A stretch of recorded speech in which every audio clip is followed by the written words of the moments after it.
We're going to do another story time. Story time with Andy. Big nightmare. Anyway,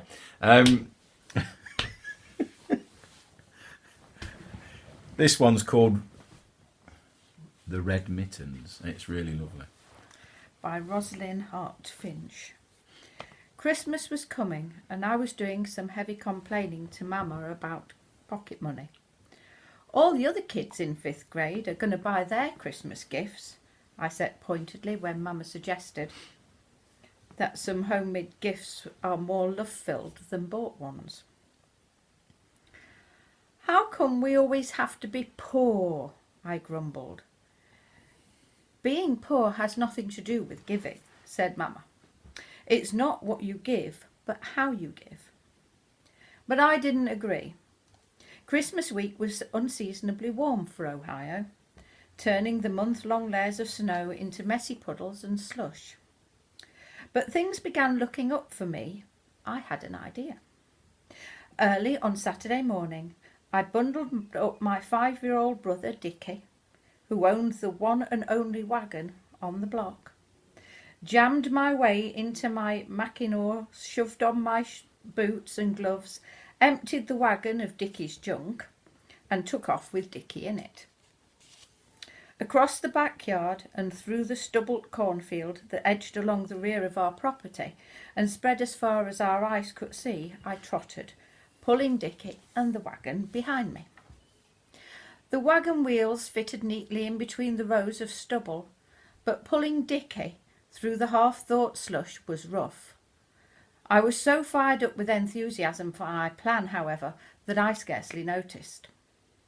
At last, reaching the train tracks bordering the cornfield, I unfolded my plan to Dickie. What we're going to do, Dickie, is load the wagon with all the hunks of coal we can find between the tracks.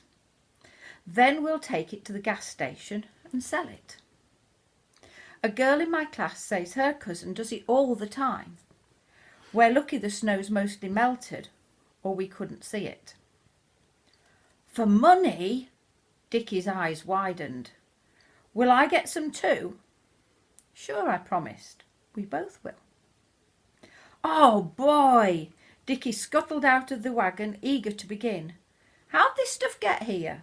He asked, stooping to brush the remaining slush from a hunk of black gold. It falls off the trains, I cried happily, tossing chunks into the wagon as fast as I could pick them up.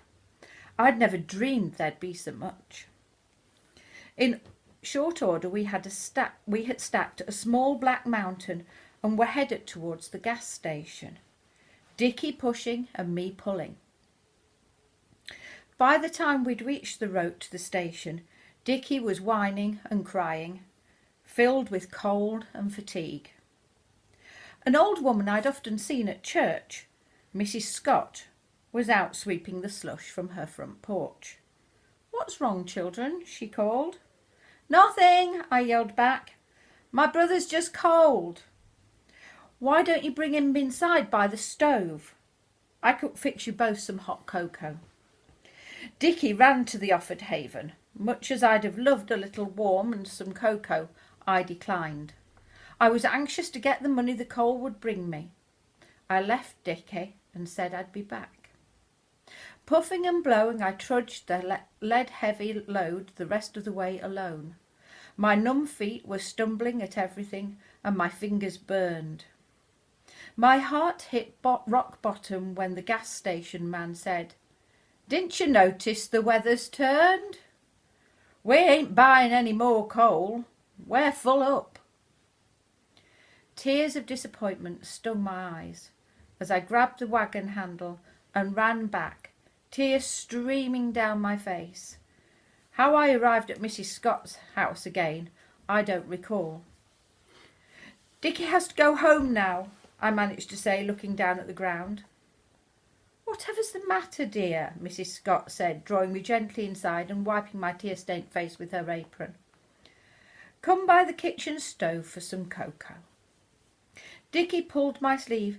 "Did you get the money? Did you get the money?" he jabbered, holding out a ready hand. That did it.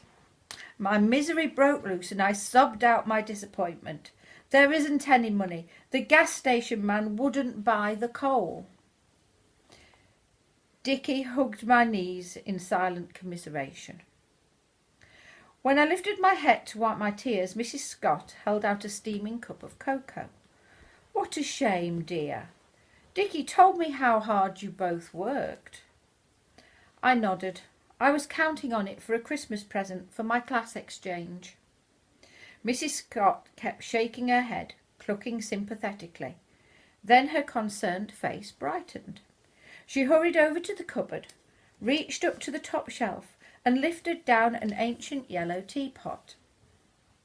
Pulling off the lid, she dumped out a dollar bill, a dime, and a nickel.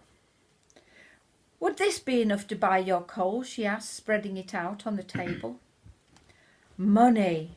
My eyes fairly leapt at the sight of it there, then lingered on Mrs. Scott's hands as they smoothed out the dollar bill.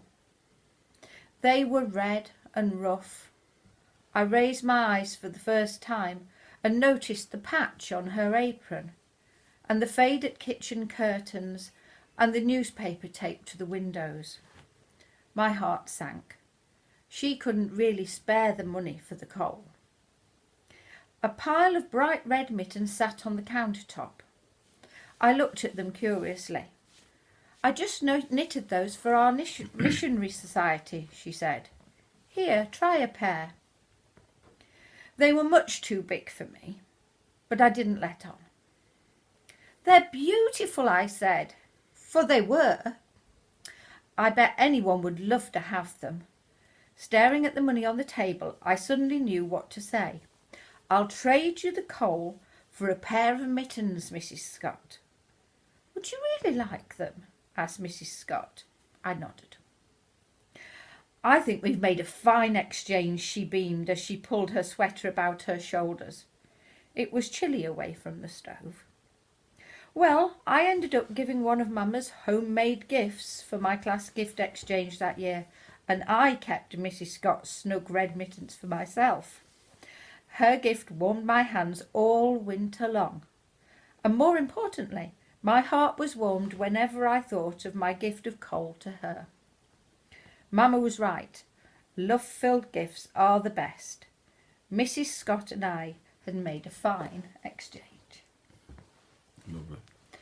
And so Sorry. I'm just thinking about Yeah, it's fine. just thinking about the story and what it means for us at Christmas. I mean, particularly this year when a lot of people have not been able to work or earn Get as gifts much and, money yeah. and therefore not being able to get gifts. A love-filled gift is much more special. Yeah. So Excellent. you don't have to spend the earth. We all know that sometimes children think that we do, but a love-filled gift Yeah. is the one that endures. Amen. Amen. See you later. See you later. Bye-bye.